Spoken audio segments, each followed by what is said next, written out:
Breaking news ó tún ti ṣẹlẹ̀ ẹ jẹ́ ká wo nǹkan tó ń ṣẹlẹ̀ Nàìjíríà pẹ̀lú oríṣiríṣi wàhálà ṣá káti ẹ̀ tó wo náà ẹjọ́ ẹ bá wa like fídíò wa kẹ́ subscribe ẹ lè máa gba àwọn notification oríṣiríṣi. Ọ̀dọ̀ ti fún ní petition ọ̀dọ̀ ti petition nù ẹ̀ Ondo ń gbóná lẹ́lẹ́lẹ́lẹ́ báyìí Ondo ńlá ná Ondo ń gbóná ó ńlá ná ó ń fọ́ lójú báyìí Fulani lọ káwọn èèyàn mọ́nú oko everybody yá dànù tó bá ṣe pé bí energy tí àwọn èèyàn fi sí alágbo ni wọ́n fi sí tó ń ṣẹlẹ̀ nílẹ̀ Yorùbá báyìí ni bóyá kíní àti dínkù orí ibú ebi ń bọ̀ lọ́nà orí ibú ebi ó ń ṣe warm up lọ́wọ́ ni tó bá gbé wéètì tó bá jíìmù tó bá tó Yorùbá a máa spell orúkọ wa ẹ ṣáà rí fídíò tí mo jùlẹ̀ láàárọ̀ sórí YouTube Yorùbáwùyí ẹ lọ wò ó kó ní kálukú mo wé máa change orúkọ lẹ́yìn máa jẹ́ nísìn èmi lè máa jẹ́ Wuyishin ṣé ti gbọ́ pé refineries tó wà ní Nàìjíríà àwọn Nàìjíríà ti gbé fún China ogun dé tẹ́ bá mọye port tó wà ní Áfríkà tí àwọn olórí wọn gba owó lọ́wọ́ Chinese tí wọ́n padà gbé ẹsẹ̀ lé Nigeria politicians lè wọná o Ọlọ́run kò ṣe tó máa rẹ́sẹ̀ wèrè tí ò ní bùṣọ ogun ọlọ́gbọ́n wo ló máa gbé tiẹ̀ sílẹ̀ NNPC Nigeria National Petroleum Corporation àbí company wọ́n nígbà tó fẹ́ sọ di NNPCL tó fẹ́ fi L sẹ́yìn 105.8 billion naira ẹjọ́ èlò náà fi pa súná yín èlò ni wọ́n fi pa súná yín tẹ́ ń wò mí èlò náà fi fún yín lórúkọ to add letter L mọ́ NNPC wọ́n ní wọ́n ná 5.8 billion naira gbọ́ yẹn báwo ṣe fẹ́ gbọ́ èyí tẹ́ wà ń bẹ tí ń pàpà súpé sísí alágbó ló bá yín ìyà tó máa jẹ oníkálukú ó wà ní gym ó ń gbé wéètì lọ́wọ́ ó lè wó pé wẹ́ èmi kẹ̀ kíníkan èmi mèkì ẹ̀ lọ́wọ́ àwọn ọmọ tó máa fi sílẹ̀ ń kọjàre àwọn ọmọ ẹ̀ ń kọ́ tó àwọn olóṣèlú Nàìjíríà wọ́n ṣe ń kú òǹbẹ̀ àti ẹ̀ tí kú òǹbẹ̀ wọn gan wọ́n ti fa àwọn ọmọ wọn síbẹ̀ ìṣàlẹ̀ olóṣèlú Nàìjíríà tí ò lọ́mọ ní post àtọ ọgọ́dẹ̀ náà máa fi ń bí ẹṣin bàbá tí ò dá ọmọ ẹ̀ ò lè sùn ọ́n but how do we blame them? We cannot blame them. Saheed Òṣùpá ní gbàmígbàmí lèèyàn ń gbà àìgbà méṣẹ̀ mérò ní Nigerians méṣẹ̀ mérò ó ní Nigerians kò sẹ́ni tó fẹ́ wojú yín kò sẹ́ni tó fẹ́ gbà yín because I believe pé you are doing normal you are okay you are fine. Wọ́n wọ Ondo State wọ́n pa àwọn èèyàn wọ́n kó àwọn kan lọ wọ́n jẹ oko tractor ìjọba wọ́n kọ́nà sí ó ti get started by but àwọn kan sọ wípé wọ́n I don't know you see èmi máa sọ fún yín pé ẹni tí ò bá lówó Nàìjíríà àbí tí ò bá léèyàn òun nìyà máa ń jẹ yes tó bá lówó àbí tó bá léèyàn Nàìjíríà ìyà máa jẹ gan irú àwọn tálíkà báyìí ká má bẹ́ẹ̀ ni o sísí alágbo mo rí wọn after tó bẹ̀bẹ̀ tán wọn náà ti petition náà ẹ̀ bàdá àwọn yẹ kó bọ́ta ó gbọ́dọ̀ bẹ̀bẹ̀ these same people wọn ò ní kọ́mọge ṣáídá bẹ̀bẹ̀ these same people wọn ò ní kí Tiwa Savage bẹ̀bẹ̀ yes sísí alágbo lè ṣe ohun tí ò dáa ó lè ṣe ohun tí ò dáa pé wọ́n ṣe kíní kan bára wọn sùn wọ́n record ara wọn ó ń ta síbi kò ṣe kíní kan but as in she has to come out to apologize for what fi máa gbé kó fi gbé kán gbé kán prosecute ẹ̀. Àná ọkọ tún dé pé àwọn onígbà ẹ fẹ́ kó lọ gbóògùn jẹ ni ẹ fẹ́ kó lọ gbóògùn jẹ kẹ́ tó filẹ̀. Ọmọ tálíkà nìkan náà níwẹ̀ máa ṣẹlẹ̀ sí kò lè ṣẹlẹ̀ sọ́mọ olówó. Ìjọba mi ti mọ̀ wípé àwọn activists international activists lórí íńtánẹ́ẹ̀tì irọ́ ni gbogbo ẹ̀. Irọ́ ni òfin Nàìjíríà ọmọ tálíkà nìkan ló máa mú. Ẹni tó bá fi ìsìlámù sílẹ̀ ànábì ní ká pa.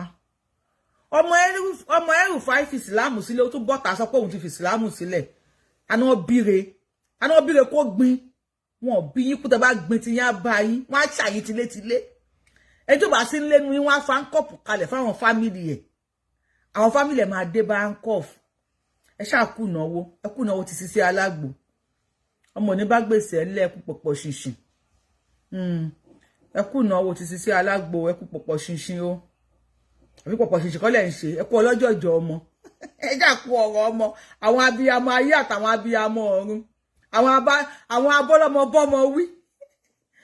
Àwọn abọ́lọ́mọ bọ́mọ wí kẹ́rù ò bọ́ lọ́mọ. Kọ̀kọ̀ mí nínú yín dẹ̀ rùn. Kọ̀kọ̀ mí nínú yín ó ń rùn jù gbẹ lọ.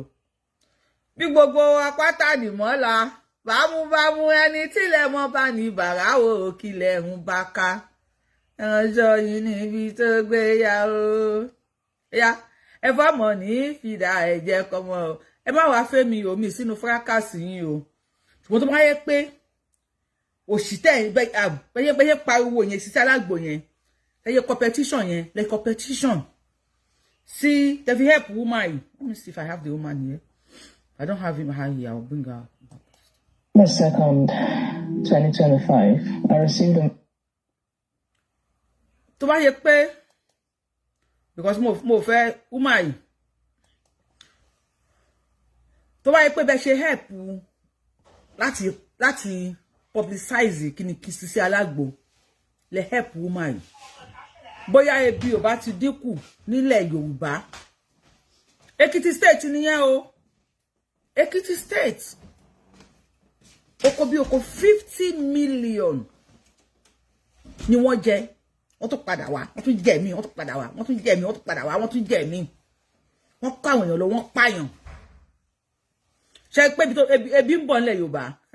Ebi yẹn ó ṣẹ̀ṣẹ̀ order Uber ni. Ó retí kí Uber dé. Tí Uber bá dé, oníkálukú ló máa feel ẹ̀. Yes. What if gbogbo àwọn tó ń sọ̀rọ̀ pé Sisi Alágbo ó ṣe kíní kan. What if they come out?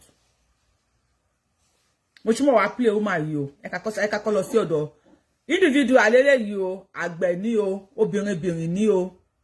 Obìnrin mo ń bọ̀ wá play ẹ̀. But kí n tó play ẹ̀, ẹ ká kọ́kọ́ lọ sí ọ̀dọ̀ ìjọba Ondo State. I never know. I just saw her. Ondo lẹ́wọ̀ yẹn o. Ẹni bá tó wá sórí YouTube. Ọlọ́run ṣe mú rí yìí. Ìbọn dún lákọlákọ. Ìbọn dún. They say na we. Ọ̀hún yẹn gbé máa ṣe gbà mí lọ. Wọ́n padà wá ìbí ni wọ́n padà lọ́tẹ̀. Yes, sir.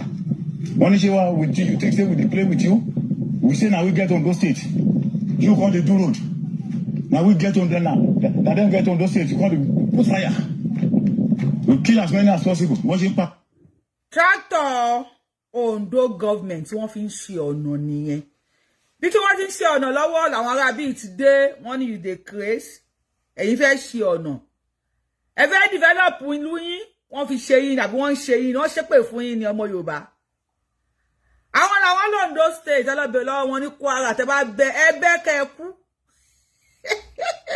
Wọ́n ní ẹbẹ́ kẹ́kú Ondo State tẹ́ bá bẹ ànábì abẹ́ yín. Wọ́n ní ẹbẹ́ kẹ́kú.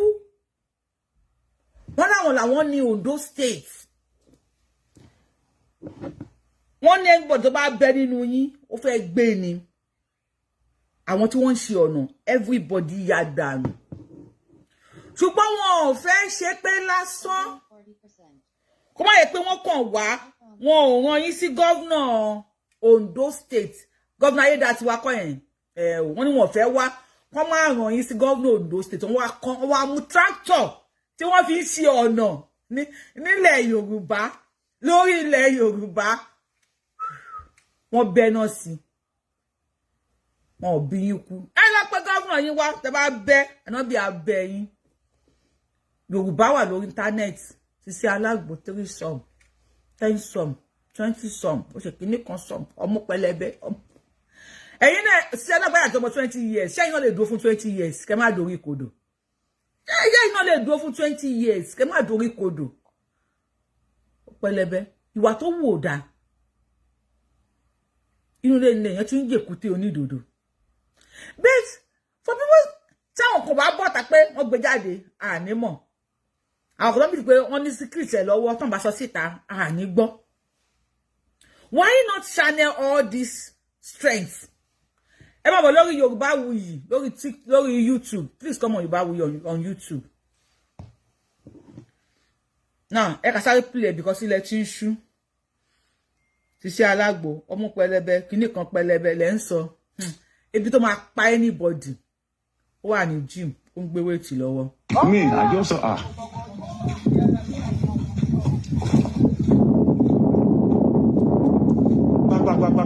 I never know. Hold on, me, I just saw her.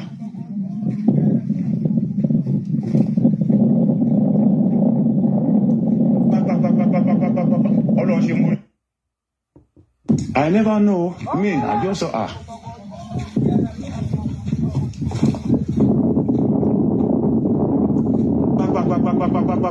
Hold on, ìbọn ń dún lákọlákọ. Ìbọn ń dún lákọlákọ ní ọ̀sán gangan abẹ́ ìpínlẹ̀ ò tí ìṣù ni. Mo mọ̀ pọ̀ ṣẹ̀ rí pínlẹ̀ ò tí ìṣù rí pé ọ̀sán gangan náà wà wọ́n ṣe ọ̀nà.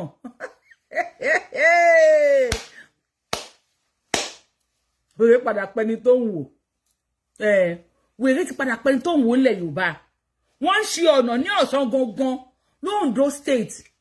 Ade láwọn professor l'Ondo State gan o ẹ sọ̀rọ̀ jàre wọ́n níbẹ̀ Ọbátẹ̀dó area Àkúrẹ́ North Ondo State bandit has just shot at road makers self caterpillar ablaze ẹ̀yin ẹ fẹ́ ṣe development ẹ fẹ́ ṣọ̀nà kẹ́ẹ̀kú sọ̀rọ̀.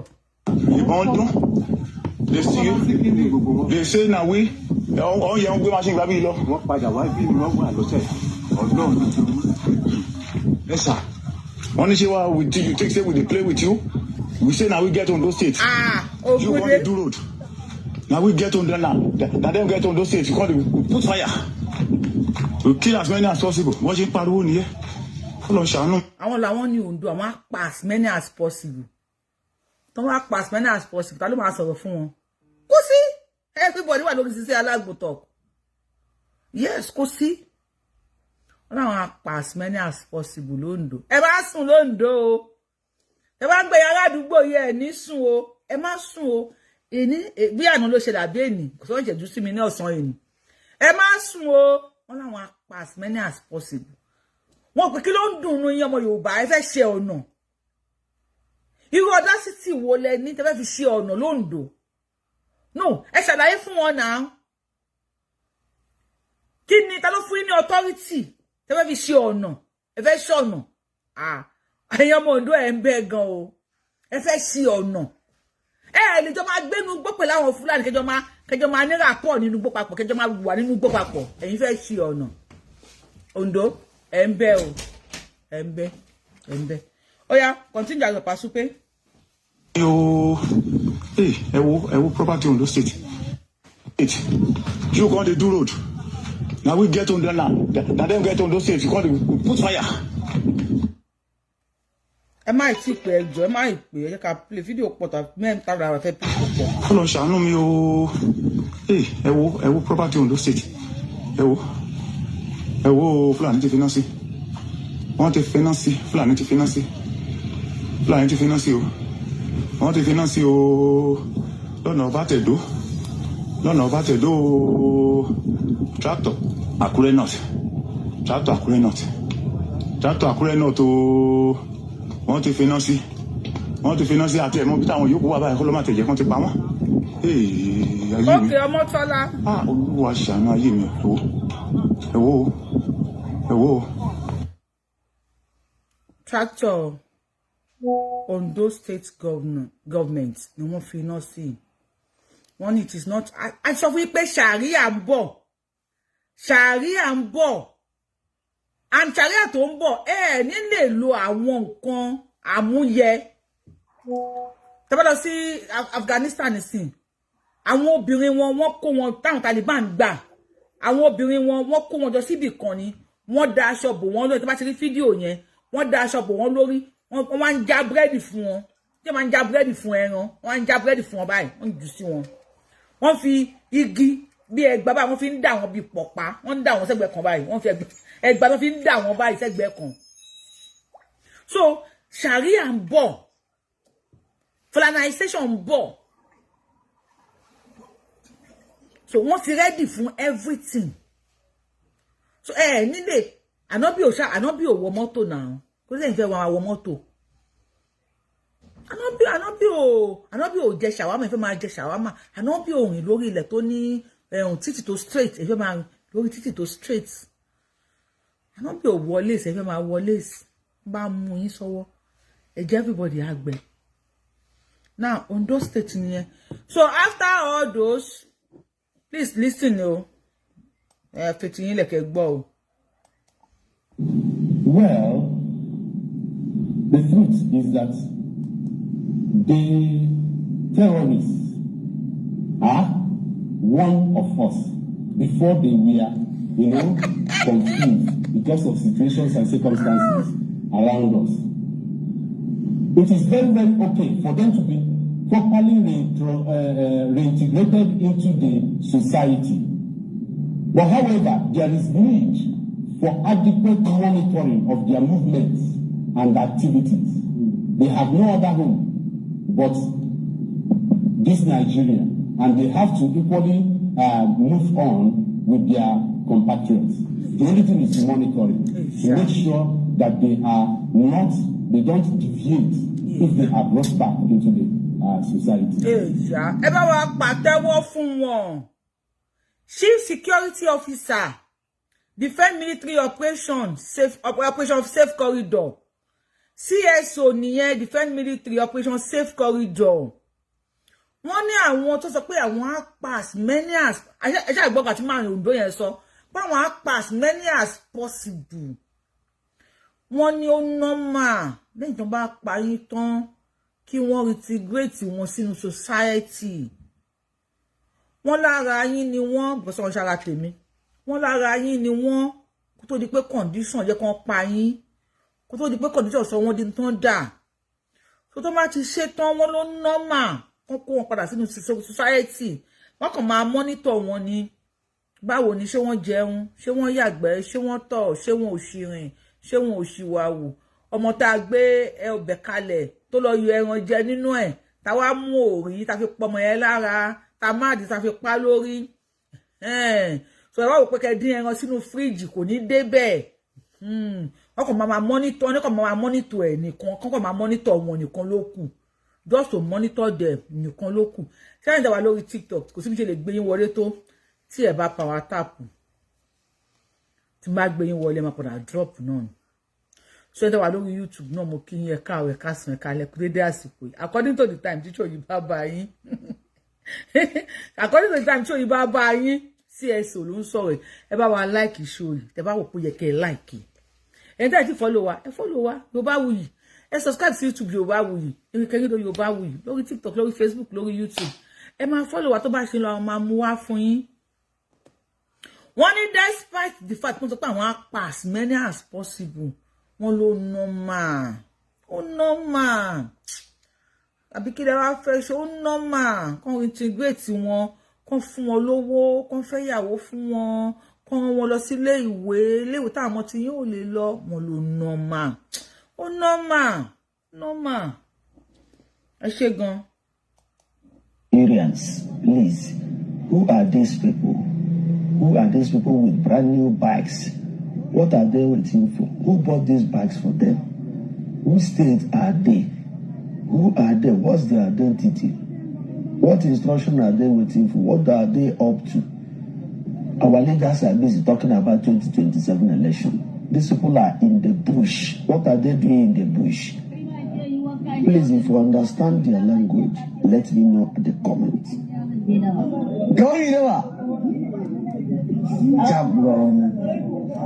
Ẹ ṣáà ti rí ọ̀kadà ṣàǹbẹ tí wọ́n há sí wọn lọ́wọ́, àwọn ni wọ́n dúró sínú igbó yẹn. What are they waiting for? No, kí ni wọ́n ń dúró dè? Tó yẹ jókòó conveniently, comfortably. Àwọn máṣíìnì yìí ó tó èlé ló tí wọ́n ń ta ẹyọ kọ̀ọ̀kan. Wọ́n wá kó wọn fún inú igbó báyìí. Ọkàn bẹ̀ pé kí what are they waiting for ni? Wọ́n wait fún aláàtì ni, aláàmù ni. Wọ́n bá ti fún fèrè pop. Ó dàbí tí Bíbélì sọ ni wípé ìpè máa dún. Yorùbá dẹ̀ pé à ń sùn àti ẹ̀sùn náà. Tó bá sùn, wọ́n máa ń jí wọn kí n já pé ọ̀rọ̀ à ń pè ọ̀rọ̀ ni àsùn. Sister Alagbo 3 sub ló bá everybody wá. Wow, kò sí wàhálà. Ìyẹn náà nice. Àmọ̀kẹ́ iṣẹ́ tí mo rán ẹ ò jíṣẹ́ ló bá mi jíṣẹ́ yẹn má yẹ kí n nà ẹ o. Àmọ̀kẹ́ mo ti rí ẹ o, iṣẹ́ tí mo rán ẹ bá mi lọ jíṣẹ́ yẹn má yẹ kí n nà ẹ o. Mo bẹ̀ ni, má bínú ọkọ mi pẹ̀lẹ́. Now, Alájà yẹn tó fẹ́ sọ̀rọ̀. Our farm, shooting sporadically. Got into the rooms, scattered. Obìnrin ma kàn pause ẹ̀ báyìí mi nílé play ẹ̀ báyìí ma play lórí phone because ẹ̀jẹ̀ torí ẹ̀jẹ̀ wà ńbẹ̀ mo dẹ̀ ṣe dé ni so mi lè máa sáré ṣe kíni mo ṣe dé ni so ẹ̀jẹ̀ wà ńbẹ̀ ma play ẹ̀ fún yín before kí tó di pé mo lọ jìnnà ẹ tẹ́ bá ní èèyàn ní South Africa gbogbo ẹ tẹ́ bá ní èèyàn àbí kí wọ́n kọ́ lọ sí kíní náà ni ìjọba àpapọ̀ ti sọ̀rọ̀ o wàláì Nigerian government ẹ lè kúre Ọlọ́run mo kàn mẹ́yọ̀ kan yẹn dájú pé ẹ lè kúre ṣá tí náà bá wá wà tàbádùjọ́ náà o ẹ lè má wọ náà o ṣùgbọ́n kò wàláì àti kúre yín ọwọ́ Ọlọ́run ló wà bàbá Tinubu sẹ́yìn lẹ sọ̀rọ̀ yìí Ọlọ́run kò jẹ́jẹ́ Tinubu ló sọ wọ́n kò gbé fọ́tò Tinubu sí ni Ọlọ́run kò jẹ́jẹ́ Tinubu ló sọ ẹ̀yin tẹ́ ní family ní South Africa ẹ jẹ́ pé wọ́n Ọ̀yọ́ náà wà o federal government ti sọ̀rọ̀ mo ń bọ̀ lórí yẹn ẹ ká gbọ́ nǹkan tí ó máa sọ torí ẹ̀jẹ̀ so mo máa play ohun ẹ̀bí mo kàn pause ẹ̀ síbẹ̀ yẹn ni. 2nd, 2025, I received a message. They are here. Who is here? I wondered. I couldn't track. I couldn't follow up. Could barely sleep because that was a message from my farm manager. There was nothing I could do till 5 a.m. Ondo State. 5 a.m. Ondo State. I get to call and speak with him. And he said they came. Over 20 of them. Over 20 of them. Ni wọ́n wọlé wá. Olóhùn náà pé they are here. They are here. Who are those? Wọ́n pèèyàn láti ojú wọn pé wọ́n ti dé. Kí mánéjà kó pèèyàn láti ojú pé àwọn ará wọ́n ti dé. They are here. Kò lè dárúkọ wọn bí kú. They came over 20 of them. Lóńdó tíá. Nílẹ̀ tíá. Ogun máa jà o. Ogun jà. To our farm, shooting sporadically. Got into the rooms, scattered everywhere. Got into the room where he was staying, and he found a way. And how lucky he was to be able to sneak away. That same night, kidnapped 4 people, killed 1 person, brutally injured 1, went away. And then Ondo nìyẹn kò ń ṣe Kwara State o. Pé Kwara, ẹbí wọn lẹ̀ Fúlàní ni wọ́n. Ẹbí wọn lẹ̀ Fúlàní ni wọ́n. Wọ́n wọlé, wọ́n kó mẹ́rin lọ, wọ́n pààyàn, wọ́n ṣàwọn léṣe. Ọ̀la pé kíní ẹpọ́n wà ńbẹ̀, kò jẹ́ kí. Tẹ́ bá ti wọlé lórí YouTube, lórí TikTok yẹ ìjọ máa bá wa mute. Mo ṣe máa fẹ́ parí show kí n tó gbìyànjú wá sórí TikTok ẹ jọ̀ọ́ mo fọlọ́run bá bẹ̀ yín. Ẹ máa wọlé sórí show ẹ máa sọ̀rọ̀ ní ẹ máa sọ bá mi sọ̀rọ̀ family sọ̀rọ̀ kò dá má bínú akálòlò ni mi kò easy ni tọ́yìn bá wò pé àìní yóò bí ó gbéraga lórí page ẹ̀ mo ń kálòlò mo bá tí mò ń sọ force ni mo fi ń sọ tẹ́ bá tí wọ́n wá wọlé tẹ́ bá tí wọ́n wá ṣe nǹkan báyìí bẹ́ẹ̀ pé ẹ̀ ń kàn mí lé wo ni tẹ́ bá tí wọlé mo bá wa mute tẹ́ bá àbí ká stop pé káfẹ́ kan bẹ̀rẹ̀ sí ní gbé call. The next morning, we go to the security officials Tell them about the situation. And these are guys that are just about 3 kilometers away from the farm. We told them about the situation, and they said they were aware. Àwọn security officers, àwọn bí ọlọ́pàá ni wọ́n àbá àwọn sójà náà lọ bá. Wọ́n ní àwọn sójà bí 3 kilometers away from the farm ni. Wọ́n lọ bá wọn pé àwọn ará bí wá lóru o. Wọ́n dára o. Ẹ ṣàgbọ́n tó sọ pọ́n sọ. We are aware. Àmọ́ what can they do? What? They play. But what could they do? What could they do? What? What that meant is that we had to take security into our hands, which is protect the people and protect the farm as much as we can, which also meant that we took all our people away from the farm and forgot about the farm for a while. We just stayed around the area. You have to take your people away from the farm and forget the farm for a while. Fulani ló wá sọ bàtà máa dáko fún wa. Londo lẹ́kìtì. Wow. They're not nice. For as much as we could. Mind you, this is 100-hectare farmland. 100 hectares farmland. 100. Hey! Báwo ni ó bá ṣe rí? Ọmọ Yorùbá mélòó ni wọ́n bá employ sórí ilẹ̀ yẹn tí wọ́n máa ṣiṣẹ́. Tá máa gba salary tá tún máa bọ́ ìyàwó bọ́ àwọn ọmọ. Mo rí fídíò kan tí àwọn ọmọ kéékèèké, àwọn bí ọmọ ọdún 6, ọmọ ọdún 5 tí wọ́n lọ gbé fáànù ya àwọn mẹ́ta fáànù fún àbókí ṣàgòṣàgò. Ọmọ ọdún 6 Nàìjíríà tí mọ̀ àti pàbókí wọlé pé wá ra fáànù. Ṣé tó bá ń wẹ́n tó jí fáànù kò tó ń ṣépè, ṣé wọ́n lè rò sáwọn ọmọ yẹn? Ṣé wọ́n lè rò sí àwọn ọmọ yẹn? Wow. Oh, nice. Wọ́n get started there. Mero, Ekiti. We had planted on 20 hectares maize, cassava on 5. We were still planting, late planting. 20 acres of this maize. happened. We stayed away all through November. December, I received another call. And it says the cows were here. That the cows had eaten up 25 hectares of hard investment, which means over 50 million naira gone to the ground. Over. Lẹ́yìn táwọn bàbá wá tí wọ́n wá káwọn èèyàn tó pààyàn. Wọ́n wá pé kúrò lórí oko yẹn. Ẹ ṣẹ̀ṣẹ̀ gbin àgbàdo bí 20 hectares of land. Wọ́n wá kó àwọn ọmọ wọn wá, ẹ ṣàmà àwọn ọmọ wọn. Àwọn ọmọ wọn màálù, wọ́n wá ká àwọn màálù wá pé ó yá ẹ jẹ kalẹ̀, ẹ jẹ everything. That's about 50 million naira. Ẹ jọ ẹ̀yin tẹ́ ń jà fún Sisi Alagbo, ó yá ẹ̀hún, ó ṣe 3 some, ó ṣe 20 some. Ẹ jọ mo bẹ̀ yín ni. Ẹ bá wa dìde sọ̀rọ̀ tó wà nílẹ̀ yìí, obìnrin lélẹ́yìí náà. Àbọ̀ nígbà tí èèyàn bá ṣe nǹkan tí ò dáa, kó tó popular ni. Obìnrin ló ń pariwo síta yìí. 50 million naira. Obìnrin lélẹ́yìí.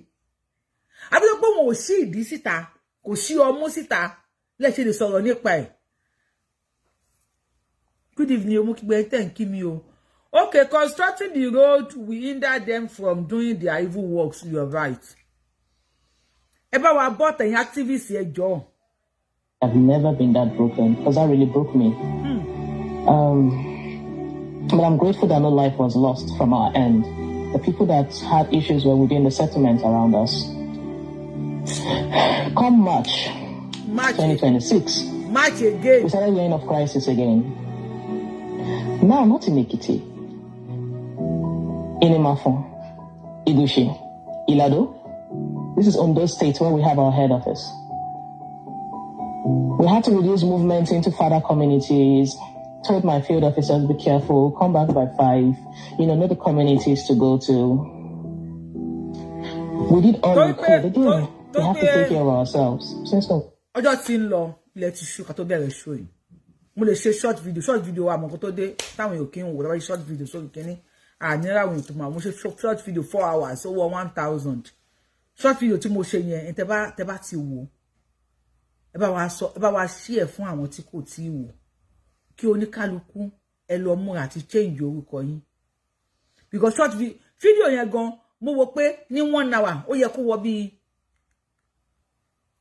4,000 ní 1 hour because n tó wà ńbẹ̀ gangan ní 5th of May 2026 mo jùlọ láàárọ̀ torí tó wà nínú ẹ̀ content on the everybody yàwó China to take over and these are the people tó yẹ pé wọ́n ní tí wọ́n burú ju ti Fúlàní lọ wọ́n ní ìlú wọn ti wà overpopulated wọ́n wá ń wá bí tí wọ́n máa dúró sí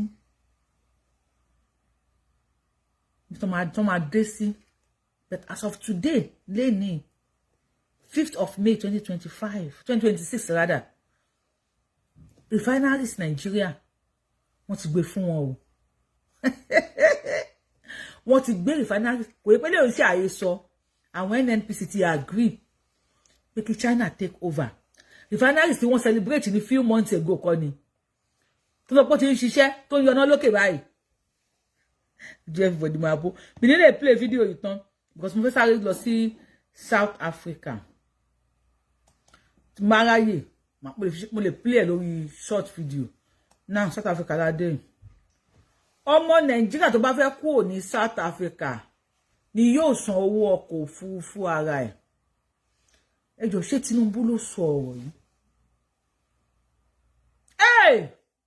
wọ́n ní ìjọba àpapọ̀ BBC Yorùbá lẹ tí ń wo yìí o ọmọ xenophobia bí kí ni wọ́n ń pè ó ṣẹlẹ̀ ní South Africa wọ́n ń pa àwọn ọmọ Nàìjíríà ìjọba àpapọ̀ Nàìjíríà wá ní ọmọ Nàìjíríà tó bá fẹ́ kó South Africa tó bá fẹ́ sá fún ẹ̀mí ẹ̀ o òun ló máa sanwó ọkọ̀ òfurufú fúnra rẹ̀ bóyá òbí ẹgbẹ́ tó wà ní UK ló wà òkè ẹlòmíì wà l'Amẹ́ríkà lé nísìn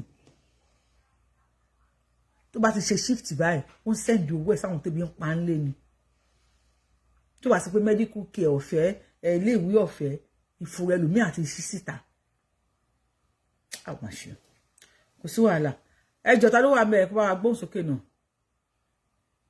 Alábí múnúrà àti bá wa gbóhùn sókè Alábí ṣe wà ńbẹ̀ o ẹ ká gbé kọlẹ̀ ti ṣú so ìwọ̀n bára máa lè ṣe kíní mu Alábí lórí TikTok ṣe wà ńbẹ̀ àbí ká drop yín.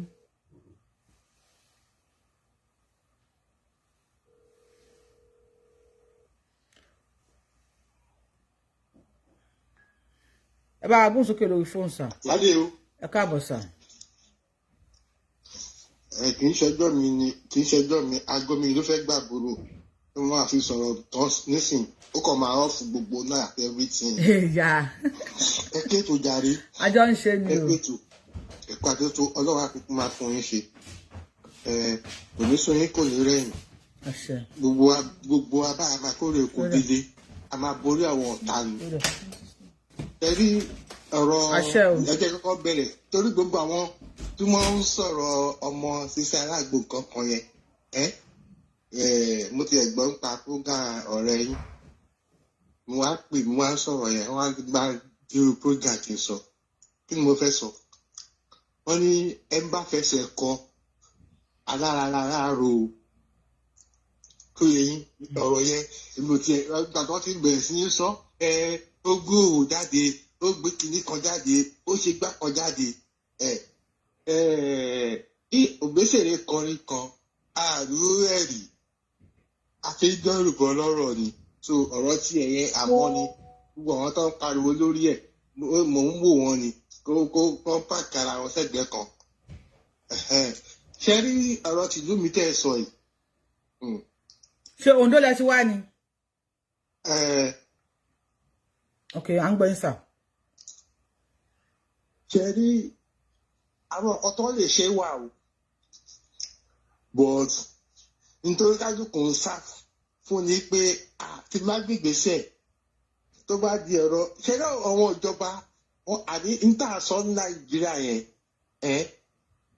wọn fẹ́ jẹ́ káwọn anybody gbé ìgbésẹ̀ lórí anything tó bá ń ṣẹlẹ̀ nínú Nàìjíríà yẹn ibi tó yẹ kí kálukú wa ká ti ṣàkíyèsí ni pé ẹ wo gbogbo ìgbà tí very dark man tó sọ̀rọ̀ skul kan ẹ̀wọ̀n tó fojú ẹ̀rí nítorí ọ̀pọ̀lọpọ̀ àwọn èèyàn fi ń sá nìyẹn nítorí wọn lè ṣe tó yẹ káwọn náà tó yẹ kán gbégbé sẹ́fì níbi pé kán má pàrọ̀ ara wọn síta kíní yẹn ṣẹlẹ̀ ní last 2 years àbí ọdún tó kọjá nígbà tí wọ́n fẹ́ ṣe protest gbogbo àwọn èèyàn jáde tó ṣe kíní kan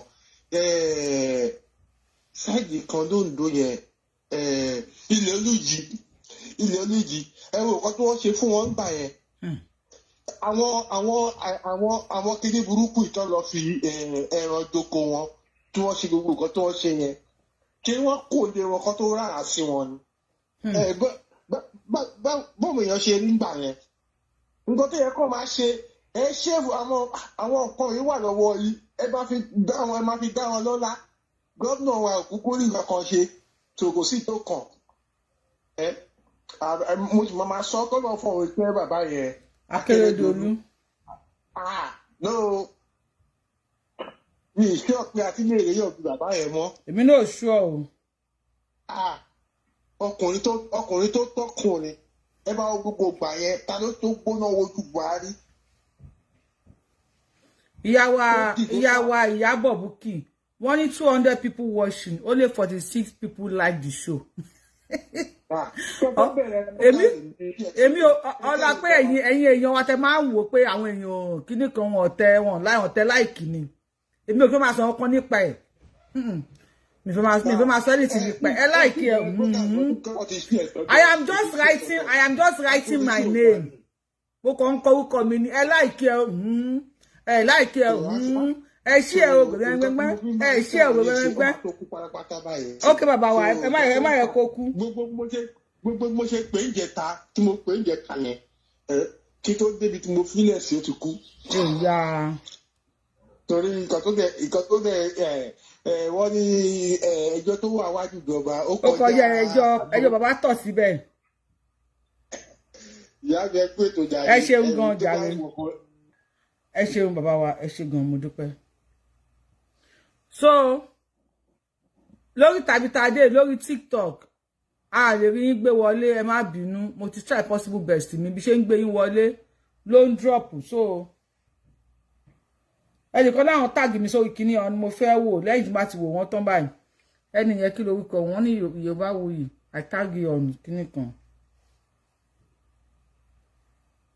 ẹ kí n wo orúkọ yín. Wọ́n ní Yorùbáwùyí àìtáàgì o gbá àtọ́ o ẹni tó sọ tó ń kí mi ẹ mú kí n.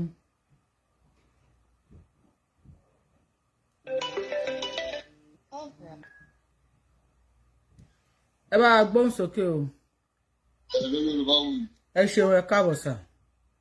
ṣe rí bàbá tó sọ̀rọ̀ kan sí yẹn wọ́n sọ̀rọ̀ látàrí wípé lóńdó yẹn náà ló ti ṣẹlẹ̀ wípé tí wọ́n rán ara sí màálù wọn. bẹ́ẹ̀ni. bẹ́ẹ̀ a ti gbàgbé wípé tá a bá ju ìgbàkọ nígbàgbà sókè ibi pẹlẹbẹ náà ló máa fi lélẹ̀. gbogbo àwọn tó ń jẹ́ victim táǹkàánú wọn yìí ṣé ń gẹ̀ẹ́tì mi. àpẹẹrẹ ń sà. they are religion bigots. ní Ondo again. irú ìyá yẹn sì ṣé irú ìyá tẹ̀síò yẹn sì tọ́jú oko ẹ̀ 20 hectares ṣé babaláwo máa pè é àbúrò. 100 hectares 100 hectares. 100 hectares so wọ́n ti fẹ́ kó lọ́pọ̀lọ́. ó fẹ́ bọ́ ó bọ̀dà jìlù bí tó wà. wọ́n ti fi ẹ̀sìn kó lọ́pọ̀lọ́ kò ní yà lọ́dọ̀ ọ̀rọ̀ bàbá tó ara ń pa màálù wọn yẹn.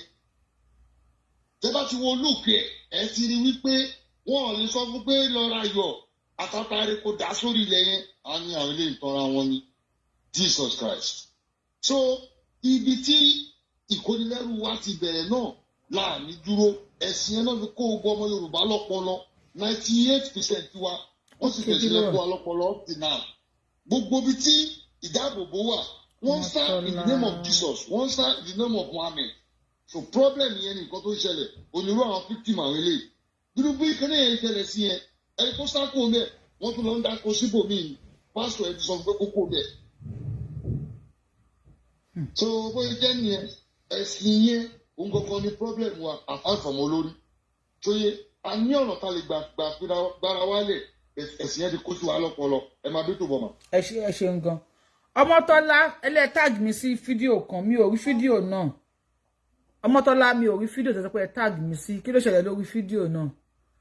Yorùbáwùyí don't bother. Ayé mi tó bá yẹ pé gbà kan wá ti máa pàrọ̀ ẹ bá wá share fídíò yìí o ẹ bá wá àwọn eléyìí tí mò ń ṣe ìbò ń ṣe èmi ò ní kánjú kú o ṣùgbọ́n tó bá dọjọ́ iwájú Òṣùpá ló yẹ kí wọ́n gbé òun léèrè sínú museum ní tó ń bá lẹ́gbàá tó ń bá lọ tán tó bá dọjọ́ iwájú kí n tó lọ àwọn èèyàn mọ̀ sí pé ó máa kan Yorùbáwùyí àwọn ọmọ mọ́mì àwọn fídíò yín bẹ́ẹ̀ ṣe nígbà yẹn I am just doing my best mo wà mí símọ́ káwọn lè máa sọ nípa mi ẹ ṣe mi rẹ́dí àti sọ pé I no go beg you bá wa gbóhùn sókè o mi lè fi owó ra ohun inú babaláwo ẹni sùúrù sà inú babaláwo nígbà títí kó fowó ra lẹ́kùn lẹ́jà kó tún máa wá bí aláàrẹ̀ kó lò ó kò sí tó jọ ẹ bá wa gbóhùn sókè àbálẹ̀ ní dààmú à ń gbọ́ yín sà. mo lẹ ẹkú ètò àdìṣe lásán lórúkọ Jésù. àṣẹ Èdùmàrè.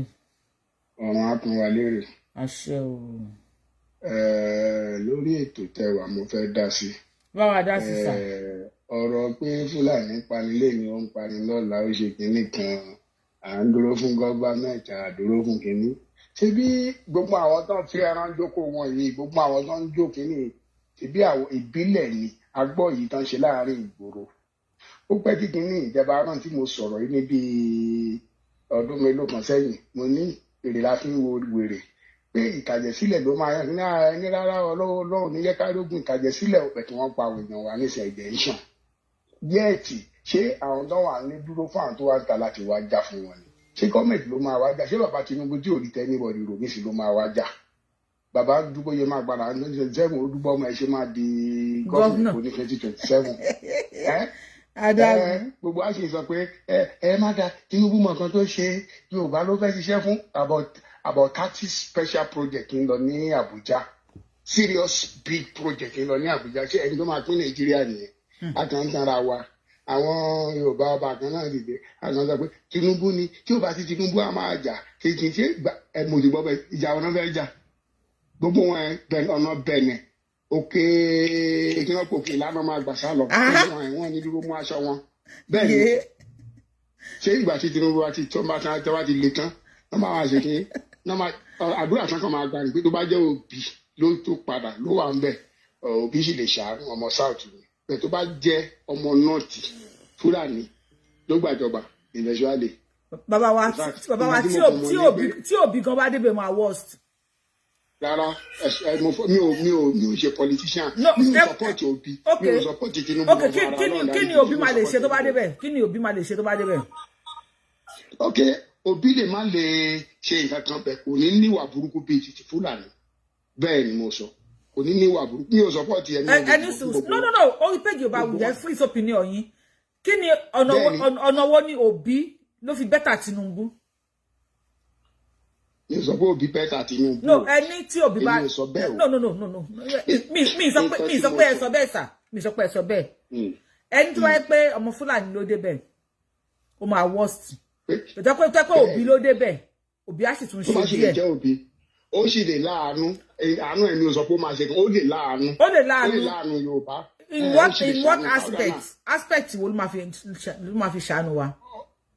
ok aspect tó máa fi ṣàánú kò lè kóbọn fáwọn Fúlàní pé kí wọ́n lọ máa pa Yorùbá kò ní kóbọn fún wọn Buhari kóbọn fún Fúlàní ó ní kàn pa Yorùbá ó lọ bá Ìgbòho lé ó ní kàn pa Ìgbòho mọ́lé kàn bá lé ẹ̀jẹ̀ kàn bá eré ṣe jẹ́ ọmọ Ìgbò ò ní ṣe yẹn nílẹ̀ Yorùbá because wọ́n mọ̀ pé ibi àmọ́ wọn ìkòkò tán fi ń jẹ ilẹ̀ Yorùbá ló wà wọ́n bá dẹ̀ ti fọ́ ó mọ̀ pé ìgbésí ayé tiwọn náà bàjẹ́ nìyẹn so ẹ jẹ́ kí n kúrò lórí yẹn but nǹkan tí mo mọ̀ ni pé bàbá Tinubu ò ní táìmù fún Yorùbá kò ní táìmù fún Yorùbá nation kò ní táìmù fún àjẹ́ndà ẹni Yorùbá kankan ní 2027 ẹ má yẹ ká máa tanra wa jẹ ṣé ẹ rí nǹkan tí mo fẹ́ dá sí ni pé báwọn Fúlàní ṣe ń pa wá yìí ṣé bí àwọn ọlọ́dẹ wà tán mọ̀ tilétilé àwọn ọlọ́dẹ ń sá anybody ń sá sójà ọ̀dẹ̀ rẹ́dì láti wá kílẹ̀ rogbo máa yẹlẹ̀ nǹkan tí mo sọ lọ́jọ́ kínní àná nìyẹn about 2 years ago ẹni rárá o ẹ má jẹ́ ká sọ̀rọ̀ ẹ̀jẹ̀ o Ọlọ́run ní jẹ́ ká rógun ẹ̀jẹ̀ ti ń ṣẹlẹ̀ sí ó dìgbà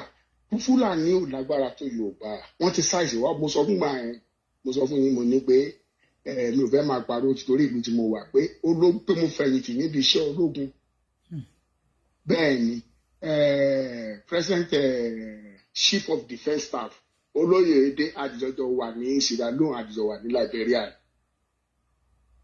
bẹ́ẹ̀ ni mo sọ fún yín ṣé ẹ rí ìgbà tá à ń sọ yìí Fúlàní ò lágbára wọ́n ti ṣàṣẹ wa fún orí pé ẹ̀rù ń ba àwọn èèyàn wa sá nǹkan tó dẹ̀ yẹlẹ̀ nígbà bá ti mú Fúlàní kan wọ́n fà á lé gọ́ọ̀mẹ̀ntì lọ́wọ́ ṣé Fúlàní mú àwọn tó ń fà á lé gọ́ọ̀mẹ̀ntì lọ́wọ́ ọlọ́mọ àyẹ̀kárí kò ṣe déédé wọ́n lè gbọ́ ní orí láì kan máa wo ọlọ́run bá ń gbọ́ tó dá mi tó dá ẹ̀mí mi tèmi pẹ̀lú Fúlàní tó bá pàdé nínú oko bàbá mi tí mo bá rí wọn tí mo bá pa ní òní bẹ́ẹ̀rì ẹ̀bẹ̀ náà ni ewé ni mo máa kó bò lórí Èkìtì lè ní máa fewé bò lórí síbẹ̀ tèmi tí mo bá lọ apply nígbà tí wọ́n bá ti rí pé wọ́n pààyàn lẹ́ni wọ́n pa màálù wọn lẹ́yìn wọ́n máa sá fúnlẹ̀ Yorùbá pẹ̀ta bá ń sọ pé wọ́n múyàn méjì wọ́n ṣá Yorùbá ṣá ẹ lọ́pọ̀ ẹ̀wọ̀ náà ṣá wà lọ́pọ̀lọpàá kí lẹ́yìn ọlọ́pàá fún ọlọ́pàá ò sí lẹ́yìn yìí wọ́n ṣe ń wéṣà àwọn èèyàn wọn ní wèrè la fi ń wo wèrè àbí Yorùbá kọ́ ló sọ bẹ́ẹ̀ ni àwọn wèrè tó bá mú kí ló dé tó fi máa sọ gbogbo sí wọn lẹ́sẹ̀ tó gbogbo náà gbé lẹ́kìtì kí ní irin tó máa fi ṣé ni wọn tó bá fi wọn lẹ̀ wọ́n lè bùyàn jẹ́ wọ́n á sọ ẹsẹ̀ wọn kí wọn náà bá ti mú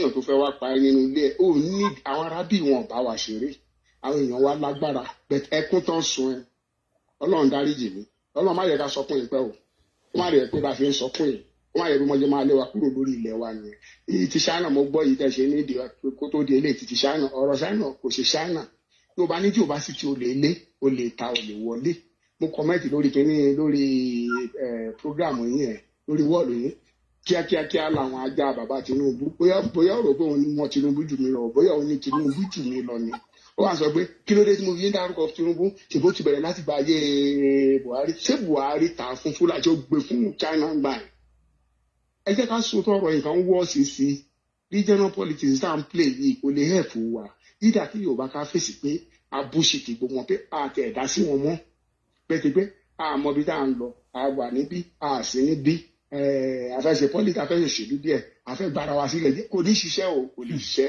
bàbá yìí bí mo ṣe ń wo yìí ókè Ọlọ́run máa ràn lọ́wọ́ tó bá padà wá bẹ̀tẹ̀ àti padà wá ẹ̀. bàbá wa kí lè rí sọ sí kí lè rí sọ sí 60-40 ni 40 ló wà lọ́wọ́ bàbá yìí bó ṣe wà bẹ́ẹ̀ ni mo sọ fún yín ọ̀tẹ̀ yín ti pọ̀ gan yàtọ̀ sí pé bàbá gan ò ṣe dáadáa fúnra rẹ̀ Ọlọ́run dáríjì mí ó ń gangan gbé tàsí Nàìjíríà pé kí France wá máa gba tàsí Nàìjíríà ókè ó pé rìfáínárì Warri àti Port Harcourt ó gbélé ọwọ́ gẹ́gẹ́ bí ìgbọ́ lórí kìíní yìí ó ti wà lọ́wọ́ China. bẹ́ẹ̀ gbọ́ lórí péjì mi kọ́ o sà ẹni sùn sà. kí ló dé tán jọ ìtì Kaduna mọ́ ẹ dáhùn pẹ́sẹ̀ tí ẹ̀rọ gbé security ní òjẹ́ kan gbé Kaduna mọ́ àwọn Fúlàní àtàwùsá ò lè gbà wọ́n mọ̀ kan tó ń ṣe gbogbo owó Nàìjíríà Àbújá ló ń lọ bó ṣe wà ẹ́ mo sọ fún yín lọ́wọ́lọ́wọ́ 30 serious project ló ń lọ ní Àbújá. 30 serious projects. 30 serious project tó yẹ pé heavy world standard project ló ń lọ l'Àbújá lọ́ndà bàbá Tinubu ṣé ẹni tó fẹ́ pín Nàìjíríà ló ń rówó s'Àbújá ṣé ẹni tó fẹ́ pín Nàìjíríà ló ń pé gbogbo owó kọ́mọ ìlú gọ́fúnà Lagos State. bàbá wa kí lè bá wa rí sí ọ̀rọ̀ tí ìjọba àpapọ̀ sọ pé. ẹ jẹ́ ká ronú dáadáa àwọn arábí wọ́n ń lò wá ní àwọn èèyàn tó ń pa ṣé wọ́n rí ìjọba ní ìsìn kí ni solution sir. ọmọ Nàìjíríà lọ bá tó bá fẹ́ kúrò ní South Africa kó sanwó ọkọ̀ ẹ̀ ṣé ẹni tí ẹlòmíràn ò rówó lé lẹ́nu ẹlòmíràn gan láti gbà kékeré ti bẹ̀rẹ̀ kò sí nǹkan kan lọ́wọ́ ẹ̀. padà fún wọn ti sun ṣọ́ọ̀bù ẹlòmíì. ẹni. wọ́n ti dáná sun ṣọ́ọ̀bù ẹlòmíì ìgbà tí kíni ti ṣẹlẹ̀. wọ́n ti dáná sun ṣọ́ọ̀bù ẹlòmíì pépà ẹlòmíràn gan ti dáná ti jóná kò sí pépà lọ́wọ́ ẹ̀ ṣébí ta làwa náà wà ẹlòmíràn gan ò ní pépà lọ́wọ́ bó ṣe wà. so bàbá wa kí la lè ṣe báyìí kí la lè ṣe láàrin ìṣẹ́jú kan sàn. sàrà ni wọ́n ti fi yàn ṣe sàrà ni ẹ̀jẹ̀ tó ṣàn lé ò tí ì tó wọ́n fẹ́ àdì ẹ̀jẹ̀ ti ta sí ni.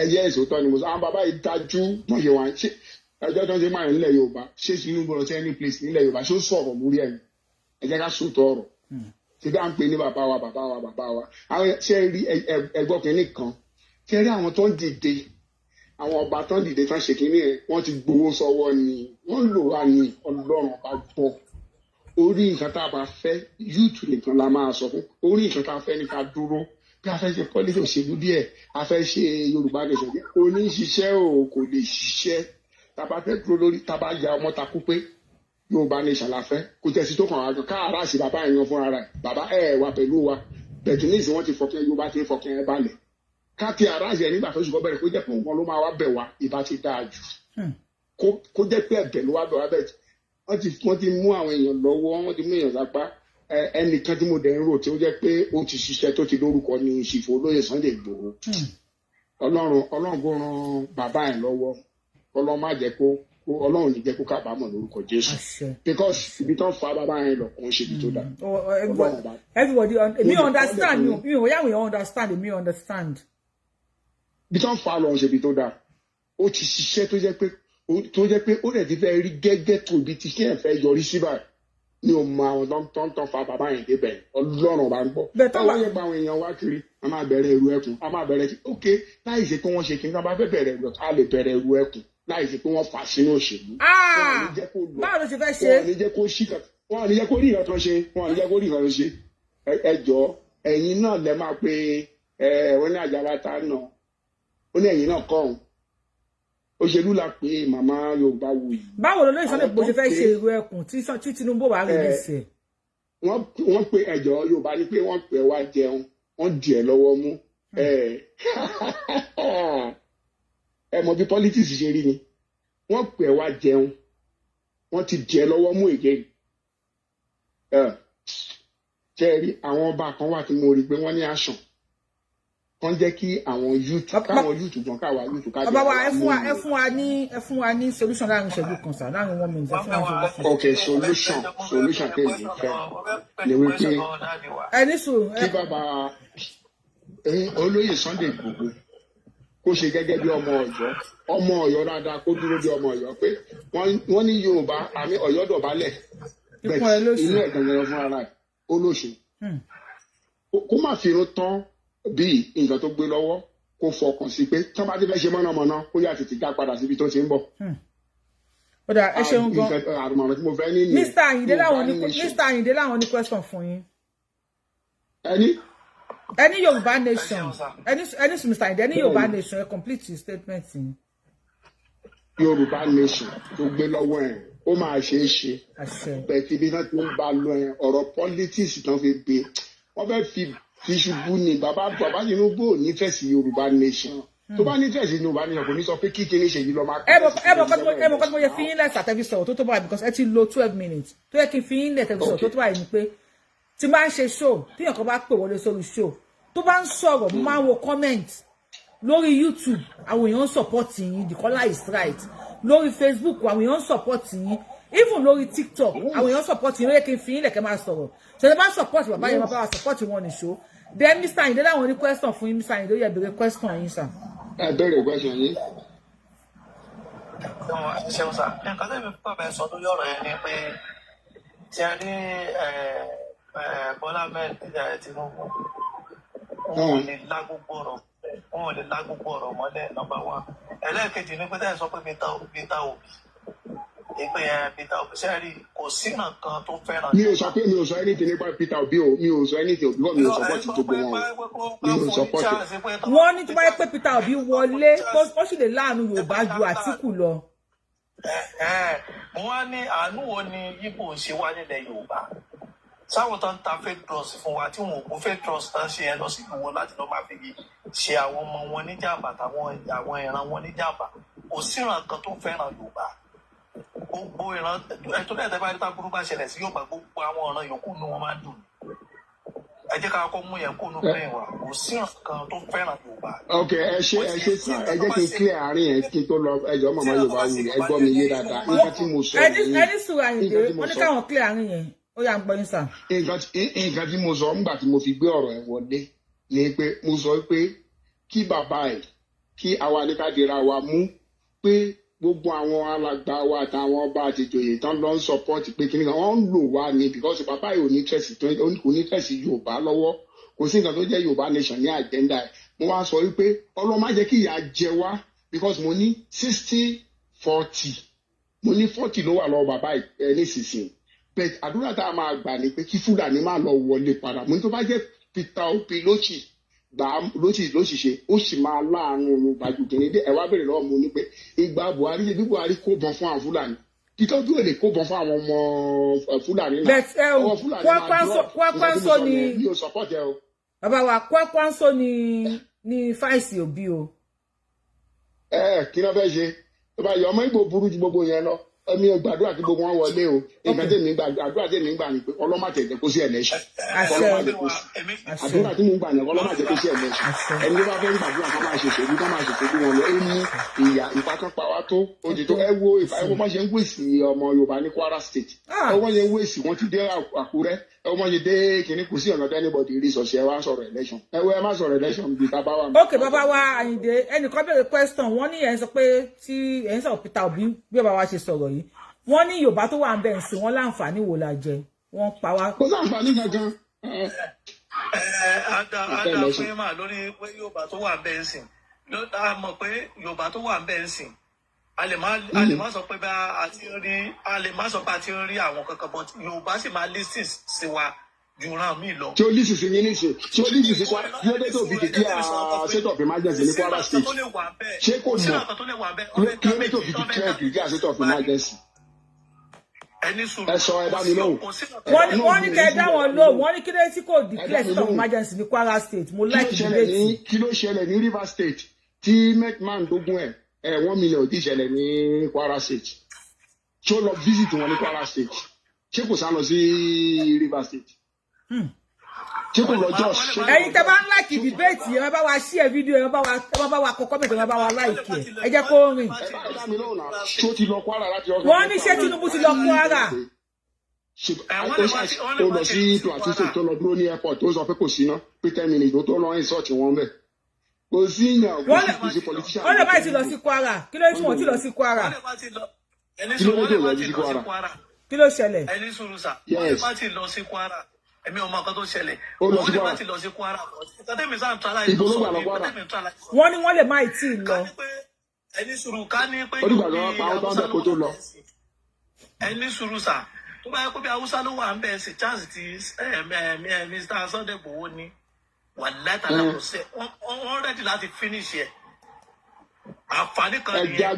ẹja gbé olóyè Sunday Igboho sẹ́gbẹ̀ kan ẹ dáhùn question tí mo sọ fún yín tó bá tó pa àwọn èèyàn ní Kwara kò kan olóyè kò ń yẹ olóyè Sunday Igboho kọ́ ló ń pa wọ́n lo olómọ̀ pé olóyè ẹ ṣe sùúrù Tinubu is a political jagaban ó mọ̀ pé Igboho ibi tí Igboho bá ti jáde pé gbogbo ọmọ Yorùbá máa jáde wọ́n lo máa ẹ̀ ní ẹja kúrò nínú ẹ̀ ẹja kó ẹgbẹ́ kólà kúrò lẹ́kọ̀ọ́ ewé ló kó làṣẹ kan kò sí ìgbà tó jẹ́ lànà ilẹ̀ nǹkan tó ṣẹlẹ̀ ní pé ẹ dá mi lóhùn ṣé state of emergency tí kò kàn declare ẹsẹ̀ kan dáhùn. Àyìndé because àwọn èèyàn ní comment fún yín ní comment section lórí YouTube.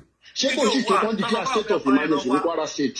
ẹni sùn Àyìndé ẹnìkan bèrè lórí YouTube Àyìndé. ẹni àtún challenge àwọn ẹ̀rí nǹkan ní àwọn Fúlàní Ìlọrin ṣe jẹ́ rò pé àwọn ọmọ Fúlàní Ìlọrin ló ṣe àbí ẹni àlọ́ ló ń kì fún ọ́dà pé Aláàfin ò ní right láti lọ sí Jẹ̀bà ẹ̀yìn máa ń jẹ insult ẹ wá sọ pé kìíní Tinubu ò sọ̀rọ̀ síbẹ̀ ok tí gómìnà bá respond tí ẹni à ò sọ̀rọ̀ tí ẹni à ó ti correct ó ti condemn nǹkan tó ṣẹlẹ̀ kékeré wọ́n lọ sí gbogbo Yorùbá town wọ́n pa wọ́n tó gbẹ̀bà Tinubu fọwọ́ sọnù báyìí ó ń wò ṣé nǹkan tó ń wò dẹ̀ mọ̀ ní ẹ jẹ́ kí n sọ kínní kan fún yín nǹkan tí ò mọ̀ ní pé bẹ́ẹ̀ election bá wáyé gan lẹ́yìn ó máa lose Kwara State because àwọn Yorùbá place sáńtẹ máa dìbò ọmọ ọgbọ́n tó ń ṣe tactics ni mo dẹ̀ sọ fún yín ẹ̀rọ kọ́lẹ̀ tẹ́lẹ̀ṣàn bá fẹ́ tó attack yẹn máa gbóná nílẹ̀ Yorùbá tó yẹ káwọn èèyàn nílé jáde.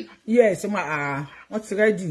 attack yẹn máa gbóná wọ́n bẹ̀rẹ̀ ní ìsìnkú sí Yorùbá place kan tó máa wà Kwara kan bá bọ́n ṣe ń ba lọ tó wá máa fi di December tó máa ráyè dìbò ṣé bàbá yẹn ò yẹ kó mọ̀ pé against òun gan wọ́n bá òun ìjà tó ń jà ẹwọ́ gbogbo middle belt wọ́n ti desperate wọn àwọn middle belt wọ́n pé Christian tó lè support yẹ wọn ní jẹ́ kán dìbò náà ṣé ìbò Èkó nìkan ló máa gbé bàbá ìwọlé wọ́n ti wọ Oǹdó nísìn. ó ṣe wàá lágbára abẹ́rẹ́ ẹ̀rí ta ṣó ni. ọwọ́ kan náà máa fi wọlé. wọ́n ti wọ Èkìtì àtòǹdó mo ti ṣú ẹ̀ bẹ́ẹ̀ pẹ̀ ṣe join wa ni. wọ́n ti ṣú ẹ̀. wọ́n ti wọ Èkìtì mo mọ̀ àṣebí wọ́n ti bọ́dà Kwara náà sì wà ní Èkìtì tó bá yà wọ́n wọnú ilé gẹ́gẹ́ wọ́n wá sábẹ́ Èkìtì ṣé ìgbà yẹn bàbá Tinubu ṣe wá jáde ẹni pé ó lè máa jẹ ìjáde ẹ bàbá yẹn ò ní nǹkan kan ṣe wọ́n lò yín ni ẹni bá fẹ́ gbé Yorùbá rẹ jẹ́ ká sọ̀rọ̀ Yorùbá nation ká gbá kínní wa a ní ìjà bàbá yìí a ní ìjọba ó pẹ́ tí mo ti ń sọ kínní yẹn youth ló máa ń ja ogun àwa la máa ìbàjẹ́ dégan ìbàjẹ́ ìbọn ìbàjẹ́ anything ẹ jẹ́ kí n béèrè question kan lọ́wọ́ yín bóyá ẹ mọ nǹkan tó ṣẹlẹ̀ Gombe àmì Yobe ṣe tán kírètì kúrò lára Bauchi Yobe ṣé ẹ mọ̀ pé ìdè káwà tán pè ní àṣàrí àti kínní ṣé bí àwọn tẹ́rọ̀rìsì ti lọ bẹ̀lẹ́ mi ló tó pé àwọn èèyàn kó wọn kó ìbọn wọn kó ẹ̀fìrìtì wọn bá wọn yà wọn padà sílùú ẹ̀dọ̀ lánàá wọn padà sílùú ẹ̀ mọ́jẹ burú tó. wọ́n ní Yorùbá will ask my question mo ti gbàgbé má bínú torí ọlọ́bóyè ń lo iṣẹ́ wọ́n ní èyí tó bẹ̀rẹ̀ question yẹn wọ́n tó bá yẹ wípé Fúlàní ló wà ń bẹ̀ tí Kwara wá jẹ́ ilẹ̀ Fúlàní tó jẹ́ bí Sókótó ní Kwara wọ́n ní ṣé Buhari àgbà kó máa pààyàn bẹ́ẹ̀ yẹn ní Kwara Mr. Ayinde. bóyá Buhari ṣe fẹ́ gbà tí wọ́n lọ síbẹ̀ ńgbà tí Buhari wà ń bẹ̀. Buhari lè máa gbà but tó bẹ̀rẹ̀ sí láti sọ nípa bàbá Sunday tí wọ́n pẹ́ Fúlàní ló wà bẹ́ẹ̀ bàbá Sunday Igboho tó lè ní fún wọn lè ní freedom. so Sunday Igboho adúpẹ́ pé tẹ̀sí Sunday Igboho sílẹ̀ nù bẹ́ẹ̀ tì. bẹ́ẹ̀ Sunday Igboho sílẹ̀ tó ó fà kò fẹ́ẹ́gún kò fokun ẹ̀ lẹ́ẹ̀nà kò fokun ẹ̀ kí sáré pìlẹ̀ bàbá wa ẹ̀ ń tẹ́ ń sọ̀rọ̀ pé Èkìtì fọ́ìsì ẹni sùnsà. Yorùbá ní pé tí wọ́n bá ti fúnyàn lẹ́ran ẹ máa ju okùn ẹ lẹ́ni tẹ̀tẹ̀ fúnyàn lẹ́ran ẹ mú okùn ẹ lọ́wọ́ kí là ń sọ yìí ṣé kékeré ní gbogbo wa. ẹni sùn sáré pìlẹ̀ kíni fún wa ẹni sùn Èkìtì láwà yìí.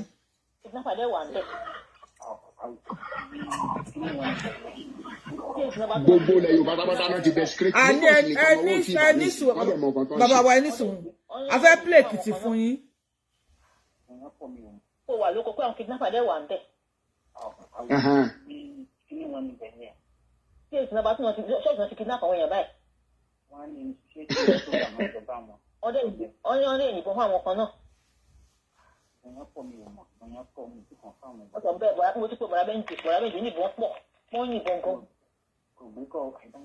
ó gbé kọ́ mi ó ní ibù ìyá àbèjì kan ṣe ìdíjọ́jọ́ dìpáàtì ní pé gbogbo ọ̀nà wà ń gbòòrò. inú Èkìtì gangan ni o. wọ́n ní ìbọn yẹn pọ̀ pé àwọn kan gbé ìpìlẹ̀ kan lọ bẹ́ẹ̀ yẹn pé wọ́n ń sáré hospital sóòtú ṣọ́ọ̀ṣì yẹn ti lọ bá wọn báyìí lẹ́jà. oko ni pẹ̀lú oko tí mo lọ yẹn kò jẹ́ kí n bí láti oko. òun sọ pé bí oko tó wà yẹn pé kí àwọn kidnapper yẹn pọ̀ ń bẹ̀. ṣé mo ti dé tí mo jẹun sọ́ọ̀tì kan sí kọ dáyàrí àgbà tí mo gbọ́ tó ń láti lọ fún yàrá nídìí ilé méjì náà ọ̀sán. lọ́n bí ṣùgbọ́n o. Lagos nìkan ló ṣètò sẹ́yìn. ẹ ní sùúrù sá ẹ jẹ́ káwọn èèyàn gbọ́ kínní ìsá ẹ ní sùúrù. mo sọ fún ẹlẹ́kan yẹn bó ṣe sọ pé àwọn kidnapper mo ní kó àwọn ọmọ yẹn kó máa lọlé. Ọlọ́run ṣe wọn àkẹ́sílẹ̀ tí ẹ̀mí ara wọn kó lọ́ọ́ báyìí. ṣèbí táyé tẹ̀mí ṣọ́ọ̀ṣì ṣe ìsinmi two. táyé ṣọ́ọ̀ṣì ṣe ìsinmi two kẹ́yìn lọ. fọ́ìsì yẹn kò kí ń ṣe ẹyọ kan tọ́lọ́ bá ní mo ráyè lọ́la mo lè bá yín da fọ́ìsì yẹn sórí YouTube.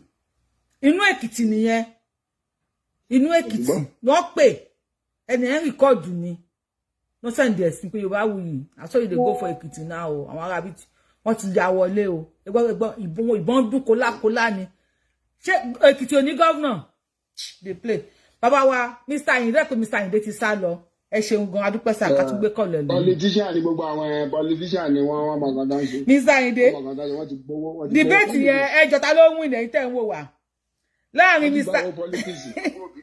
ẹ ṣeun gan láàrin Mr. Ayinde àti bàbá wa tó wà lórí fóònù ẹjọ́ ta ló ń win. Now, Mr. Omar TV, ṣé wà ń bẹ̀? Omar something, ṣé wà ń bẹ̀? Ṣé ń gbọ́ mi? À ń gbọ́ yín sà. Ọ̀kẹ́ ògbó yẹn kó ètò ẹ̀ṣẹ̀ gan ni o. Ilẹ̀ Yorùbá ò lè ní kò ní bàjẹ́ o. Àṣẹ. Ẹ jẹ́ kí ọ̀rọ̀ tí mi máa sọ ó lè fẹ́ yàtọ̀. Mo bá fi gbogbo àwọn táwa mílíọ̀nù kò sẹ́ni tó lè ṣe Nàìjíríà tó máa dáa. Ọmọ ọjọ́ orí mi débi tí mo dàgbà dé yìí. Mo lè mọ nǹkan tó ti ń sọ fún wa láti kékeré. Orí Nàìjíríà ti rí yẹn. Ẹ tó bá ti wọlé tó bá drop mi nílé gbé yín wọlé padà tó bá ti bá wa power tap ẹjọ́ ẹ má bínú ẹjọ́ mi kọ́ o. Ìyá wa kan sọ wípé Yorùbá wuyì ẹ má bínú àmọ́ wà kárídèwé ni ò jẹ́ ká like show yín. Ọlọ́run wà kárídèwé ẹ wà kárídèwé ni ò jẹ́ ká like show mi kò sí wàhálà ẹ wá gbóhùn sókè. ọ̀rọ̀ tí wọ́n sọ láyé mọ̀tẹ́ gbọ́mọ̀tẹ́ bí Yorùbá àbí Nàìjíríà ṣe wà yẹn ẹni tó bá sì ń sọ̀rọ̀ Nàìjíríà pé Tinubu ò ṣe dáadáa bàbá Buhari ò ṣe dáadáa lójú tèmi bí pọ́ńtò wọn ò mọ nǹkan tó ń ṣe ni kò sẹ́ni tẹ́lẹ̀ gbé bẹ̀ tó máa tó Nàìjíríà ṣe torí Nàìjíríà tẹ wà yẹn is a Muslim country nínú constitution wa and kò dẹ̀ sí bódà ṣe wà yẹn anything tó bá ń ṣẹlẹ̀ kò sẹ́ni tó lè gbèjà wa fún ara wa ni. sáré nípa ọ̀rọ̀ politics mi kì í báyàn sọ èyí tẹ̀lé fi báyàn sọ ni pé mo gbé Nàìjíríà 1980 orin gòbẹ̀tálá akọ títí débi tá a wà yìí. tí kò dẹ̀ sí ìjọba kan ẹnìkan sọ̀rọ̀ kan lẹ́ẹ̀kan wọ́n nígbà tí Buhari wà ń bẹ̀ wọ́n ní sáà ń pa àwọn èèyàn ìyá Nàìjíríà kọ́ lẹ́nu ìyẹn wà wọ́n pa àwọn èèyàn nígbà tí Buhari wà bẹ́ẹ̀ kí ló ṣe sí. ìdí ni wípé àjẹ́ńdà ìsìláàmù ló ń bọ̀ ní Nàìjíríà eléyìí ò ní ìkàtẹ̀ pẹ̀lú fáì. lóhun tẹ́lẹ̀ yẹn sọ ni pé ṣé wọ́n ń pa ṣé Kwara lè jẹ́ ìlú Buhari kí Buhari wà lórí èyí kan máa pa àwọn èèyàn bẹ́ẹ̀. ìyá mi bẹ́ẹ̀ ni ṣé ìgbà tí Buhari wà lórí oyè ṣé Buhari tó rú ẹ lọ ìlú ẹ̀ fẹ́ ẹ lọ tẹ̀kẹ̀ náà fẹ́ tó gbé ẹ lọ. ok ìgbà tí Buhari wà lórí oyè màá ní wọ́n ń wọ ìlú pọ̀ báwọn èèyàn sùn nílùú ẹ̀ tán ṣe rotational sex. ẹ ká sí ìyá mi ẹgbẹ́ mi máa ń wá. School Kangara sorry now school kan wà tán pè ní Kangara wọ́n wọ inú school yẹn inú Katsina ló wà ẹni yẹn wọn mọ ọkọ tó ń sọ wọ́n wọ inú Katsina state yẹn lẹ́ẹ̀mẹ́ta. bẹ̀tà wọ́n kì í ṣe iná lílá ìyẹn tó máa pẹ̀rùn nílẹ̀ Haúsá iná lílá ìnà wọn àṣọ iná lílá ìwà iná ilé ìrọ̀ jìhùn Yorùbá àwọn fẹ́ gbáyé náà àwọn fẹ́ gbáyé. ká jẹ́ fúnra wa náà ṣáà máa wòrán tó fún máa bá wa ni. Jesus sọ̀rọ̀ náà. So now, anybody tó bá wá sókè, nǹkan kúrò ní opinion ti o. Níbi tá a bá dé ń sìn, tó bá ti jẹ́ Tinubu ló wá ń bú, tó jọmọ Yorùbá, opinion ẹ̀ ní ìtọ́jú mi lọ. Ìdí ni wípé ìyá mi, structure Nàìjíríà kò gbé àwa Yorùbá mọ̀. Structure Nàìjíríà bó ṣe ṣe, kò fi tẹ́ ẹ̀ lò kò gbé sí títì. Bẹ́ẹ̀ yẹn bá kú ń bẹ̀, kò sí kan tó kàn wọ́n, ṣùgbọ́n tẹ́ra wọn bá kú àbágùtàn, ẹ̀mí wọ́n sì ju ẹ̀mí èèyàn lọ. Nígbà tọ́mọ wá wà ń bẹ̀ ń sìn, tá à ń play politics tó lé lórí. Bó ṣe nínú gbogbo wa, tí Sunday olóyè tó fi ilẹ̀, á ṣàrí kan sí nínú ẹ̀. Díẹ̀ ṣé ẹ rí kò sí president tó lè jẹ́ president Nàìjíríà ìyá Yorùbá oyè. Kórí òfin ṣe láyéláyé o. Kò sí o. A ṣe báyìí látún lọ yìí ṣe bí ètò tó bá kúrò mẹ́. Ikú ò ní pè ní pẹ̀lú yín. Same story ni only way out is to divide. To pins. The only solution is to pin Nigeria. Ẹ bá wa pín Nàìjíríà Tinubu. Àtẹ̀yà àgbàlẹ̀ Yorùbá ẹ dìde sọ̀rọ̀ lẹ̀ Yorùbá ogun yìí pọ̀. Ẹ ṣeun gan ṣe Ọládèjì bá wa gbóhùn sókè bàbá wa báwọn ẹ máa get ready. Ọládèjì bá wa gbóhùn sókè. Ọládèjì ṣe wà ń bẹ̀. Ẹ ṣe gan kó ètò Yorùbá Wuyì mú kí. Àjọ ń ṣètò ní sà. Mi ò ní sọ much. Nǹkan tèmi kàn ní láti sọ ni wípé nípa ti bàbá Tinubu tí wọ́n ń try láti sọ pé bóyá kò fẹ́ Yorùbá or something like that irọ́ kò rí bẹ́ẹ̀. Nǹkan tèmi kàn mọ̀ ni wípé bàbá yẹn wọ́n mọ nǹkan tó ń ṣe. Wọ́n ń finá mọ́ àwọn nọ́tánà gan gidi tí ò kì í ṣe kékeré. Iná tí bàbá Tinubu fi mọ́ àwọn nọ́tánà is not a small thing at all. Èmi mọ̀ pé ó possible wọ́n lè má lè pín Nàìjíríà o. But gbogbo ìgbésẹ̀ wọn is just like maybe regional system náà fẹ́ try láti ṣe. A lot of things ni bàbá ti move wá sí west àti south. Tí mo dẹ̀ believe pé tí wọ́n bá padà wọlé ní second time, gbogbo àwọn nǹkan tó yẹ kán ṣe wọ́n máa parí ẹ̀ ńgbà yẹn. Nigeria ò lè work. Ó yé gbogbo wa pé Nigeria ò lè work. Akọ̀ọ́kọ́ra wa ni. The only thing tí mo mọ̀ tó dá mi lójú ni wípé ká pín ìlú yẹn. But presently now, àti pín ìlú yẹn ó máa wà very difficult fún bàbá Tinubu because igi kan kì í dágbó ṣe. Àwọn nìkan lè dá ṣe. But gbogbo ìgbésẹ̀ tí ó ń gbé láti lè ṣe regional, tá bá dẹ̀ ti lè ṣe regional nílùú yẹn ní Nàìjíríà tó má ti ṣe regional system, ó ti di dandan kí Yorùbá dá dúró. Gbogbo àwọn pé bóyá ó move a lot of things wá sí ilẹ̀ Yorùbá, inú àwọn Haúsá yẹn ò dùn sí. Bàbá wa, how are we sure pé Tinubu máa ṣe regional tó bá wọlé lẹ́lẹ́kejì? Number one, how are we sure pé Tinubu máa wọlé? Ẹni sùúrù sà.